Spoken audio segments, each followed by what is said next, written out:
question.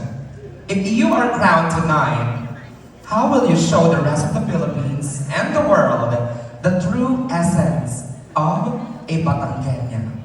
One more time. If you are crowned tonight, how will you show the rest of the Philippines and the world the true essence of a Batangueña?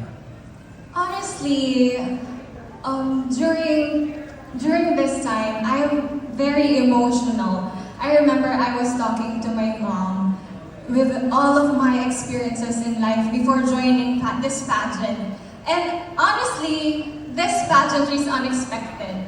I endure a lot of disappointments, mistakes, and a lot of doubt. A lot of people sees me as picture perfect, but I'm just a human being. I experience silent battles that most people don't know about. And I believe the true essence of being a Batangueña is having courage. I know it sounds cliche, but I make use my setbacks as my purpose, and that is why I am here. I'm very clear to my purpose. And I believe I represent the true spirit of being a Batangueña.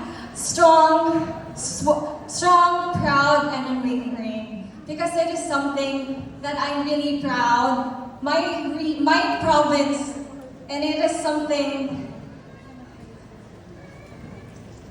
because I believe the true essence of being Batangueña is being true, an authentic self, and being able to inspire others. Thank you so much. Thank you so much and congratulations.